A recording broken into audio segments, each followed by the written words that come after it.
Capítulo 38. Na paróquia, Padre Henrico esperava por Fernando.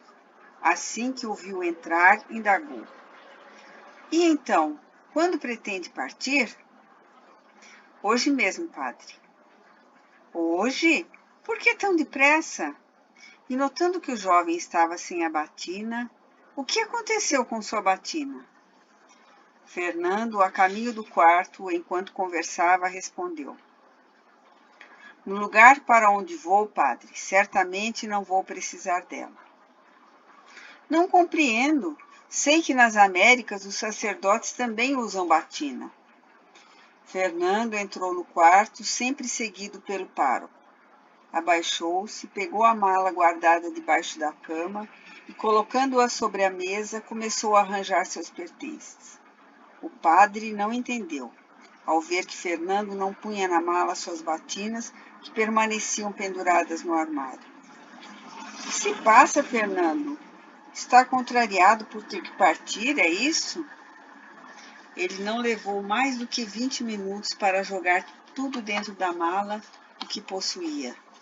Quando terminou, respondeu: "Não, padre, não estou contrariado. Um pouco assustado, mas feliz."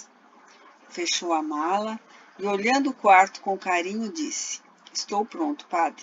Adeus e obrigada por tudo." O pároco, andando ao lado do rapaz, percebia que algo estava errado, sem, no entanto, imaginar o que seria. "Adeus? Fernando, por favor, diga-me o que está acontecendo, você me assusta." Alcançaram a porta da paróquia e Fernando, carregando a mala, disse: "Acho que ainda não compreendeu, não é mesmo, padre?" "Não. Estou deixando a igreja." "O quê? Está maluco? Não pode fazer isso. Você já fez seus votos e, além do mais..." "Ninguém em minha família jamais fez isso antes." "Eu sei, padre. Eu sei. Mas tudo à primeira vez." "Não pode partir assim. Venha, sente-se, vamos conversar com calma." E o segurava pelo braço. "Não há nada mais a ser dito." "Que Deus o abençoe e ilumine, padre. Que Deus ajude a igreja." Sem esperar pela resposta, Fernando saiu e desapareceu na trilha que levava ao orfanato. Lá, deixou a mala no quarto e logo trancou a porta, saindo de novo. Dessa vez, procurou uma carruagem que o conduzisse até o centro da cidade. Tinha pressa. Sentia-se quase compelido a agir daquele modo. Ele não compreendia, mas havia enorme convicção em todos os seus atos. Enquanto a carruagem avançava, ganhando as ruas principais que desembocavam no centro, Fernando se preparava mentalmente para o que estava prestes a fazer. Quando a carruagem parou em frente à delegacia, ele saltou e entrou confiante. Aproximou-se do atendente e disse: "Preciso falar com o responsável pelo caso de Emily de Bourbon e Valença. Tenho importantes revelações a fazer." "Quem é o senhor?" perguntou o atendente. "Sou primo do marido de Emily. Por favor, é urgente." O atendente saiu e em alguns instantes retornou com o delegado Endo Garcia, que o cumprimentou. "Olá, Fernando. Em que posso ajudá-lo?" "Tenho algo relevante para contar sobre esse caso, delegado, que com certeza mudará o rumo de suas investigações e também a vida de Emily, talvez de toda a família." "Pois então me acompanhe." "Emily tem advogado de defesa?" "Sim, um renomado advogado de Tarragona. Esteve aqui assim que ela chegou e assumiu a defesa." "Eu gostaria que ele participasse de nossa conversa." "Não vejo necessidade alguma." "O senhor conhece bem Dom Felipe, não conhece? E também Dona Isabel?" "Sem dúvida." "Então entenderá, quando souber de tudo, que é indispensável a presença de um advogado." Endo se levantou e caminhou pela sala em silêncio. Depois olhou para Fernando intrigado. Mas você não tem um advogado de sua confiança? Prefiro que seja o mesmo que cuida do processo de Emily. Está certo, vou tentar localizá-lo. Temos de agir depressa, delegado. Muito depressa, ou não poderei contar o que sei.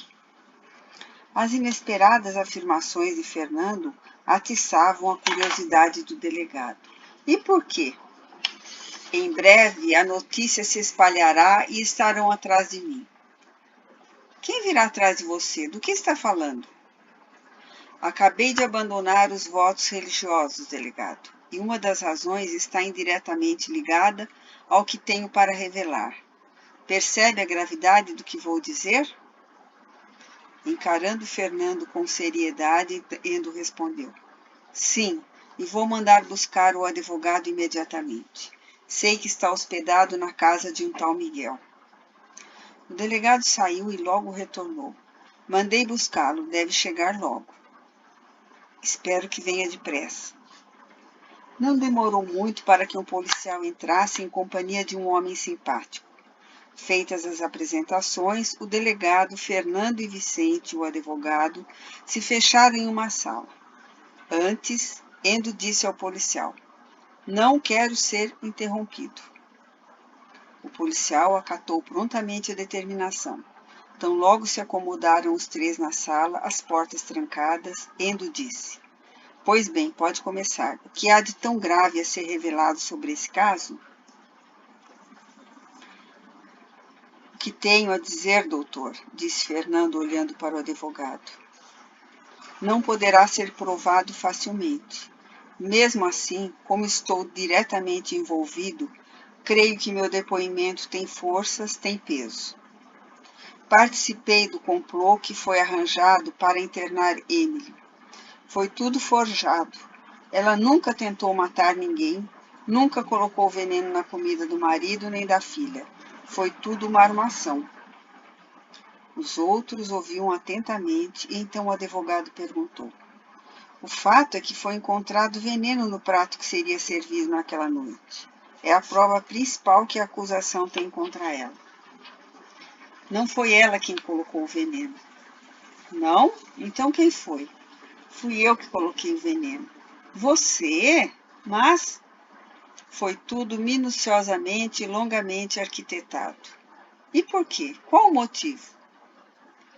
Emily nunca foi realmente aceita pela família. Apesar disso, no início a toleravam. Só que ela começou a ter as tais crises, ficando descontrolada, e como que tomada por uma força estranha, agindo como se fosse outra pessoa. Aí a presença dela na família tornou-se uma ameaça. Imediatamente foi considerada, denominada pelo demônio e desequilibrada mental. Tia Isabel estava cansada da nora, queria livrar-se dela de uma vez por todas.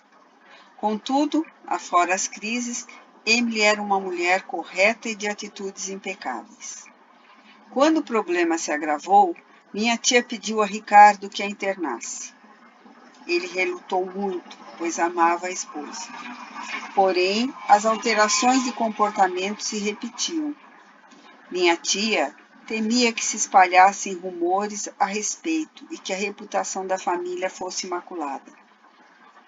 Na verdade, tia Isabel não podia tolerar, em sua própria família, alguém com manifestações espirituais tão duramente condenadas à época da Inquisição. Além do mais, por alguma razão que não consigo entender, penso que minha tia a temia. Ela continuou insistindo e Ricardo resistia. Para atender a mãe e tentar demovê-la da ideia da internação, Ricardo contratou o doutor Francisco para cuidar de Emily. Achava que se fosse algum tipo de perturbação nervosa, o médico poderia resolver. A princípio, parecia que ela melhorava, mas depois Francisco disse a Ricardo que o problema era muito sério e que ela realmente era uma ameaça para a família, em especial para a filha. Emily começou a piorar. As crises se tornaram mais frequentes e as atitudes agressivas se intensificaram. Ricardo receava por ela própria e pela filha. mesmo assim relutava em afastá-la do convívio familiar. Percebendo que dificilmente Ricardo cederia, tia Isabel preparou o plano, envolvendo Filomena e Dr. Francisco, além de mim. Atento à narração, o advogado Vicente indagou. Por que aceitou participar desse plano sórdido, Fernando? Na ocasião, também vi em Emily uma ameaça. O que acontecia com ela me cutucava por dentro. Instintivamente suspeitava que aquilo poderia ser um indício de muitas coisas que ignorávamos e queria que desaparecesse da minha frente. Tia Isabel e Filomena me convenceram, sem muito esforço, de que ela significava um perigo para a família e para a igreja. Asseguraram que tinham manifestações semelhantes às mal afamadas reuniões das mesas girantes. Para mim foi o suficiente. Sabia que devia proteger a igreja e esse tal espiritismo me assustava. Foi só por isso que colaborou? Fernando pensou um pouco e respondeu. Tive motivos pessoais também, mas de menor relevância em minha decisão. Como Endo Garcia indagasse com o olhar quais eram aqueles motivos, Fernando disse. Poderia expô-los, delegado, pois já não tenho nada a esconder. Entretanto, em nada irão contribuir para a resolução do caso. Se houver necessidade, eu contarei sem problema algum. Agora, acredite em mim, precisamos agir depressa. O delegado então perguntou. Dom Felipe participou igualmente dessa armação? Não, tio Felipe foi enganado. Estou certo de que ele não sabe de nada. Apesar de severo e apegado às tradições e ao poder, meu tio não é um homem mau. Acredita que Emily seja mentalmente perturbada e que tenha atentado contra a vida do filho e da neta, o que por si só já a transforma em inimiga da família. O delegado caminhou pela sala pensativo, depois voltou-se para Fernando. Então você não tem como provar o que acaba de relatar? Não. Tente lembrar o que fez naquele dia. O advogado insistiu por sua vez. Se deseja ajudar Emily, precisa recordar alguma coisa concreta que nos ajude a indicar os verdadeiros responsáveis e daí poderemos libertá-la. Fernando baixou a cabeça, tentando se concentrar, e enfim disse. Há um detalhe que talvez possa ajudar. Comprei o veneno naquele mesmo dia pela manhã. Pode ser que o dono da mercearia confirme o que estou dizendo. Comprei grande quantidade de veneno de rato e ele estranhou, perguntando-me por que precisava de tudo aquilo. Eu disse que a paróquia estava infestada dos detestáveis roedores, mas, mesmo assim, a quantidade era exagerada. E Fernando teve breve hesitação antes de continuar. Tenho também uma carta em que Filomena me lembra por que não deveria deixar de fazer o que havia combinado com minha tia. Embora seja uma carta muito pessoal, creio que eventualmente poderá ser útil.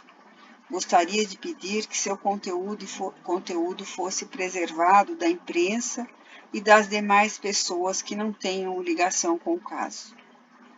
Ótimo, disse o delegado. Acho que já temos algo em trabalhar.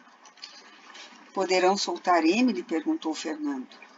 Não é tão simples, temos que obter alguma prova.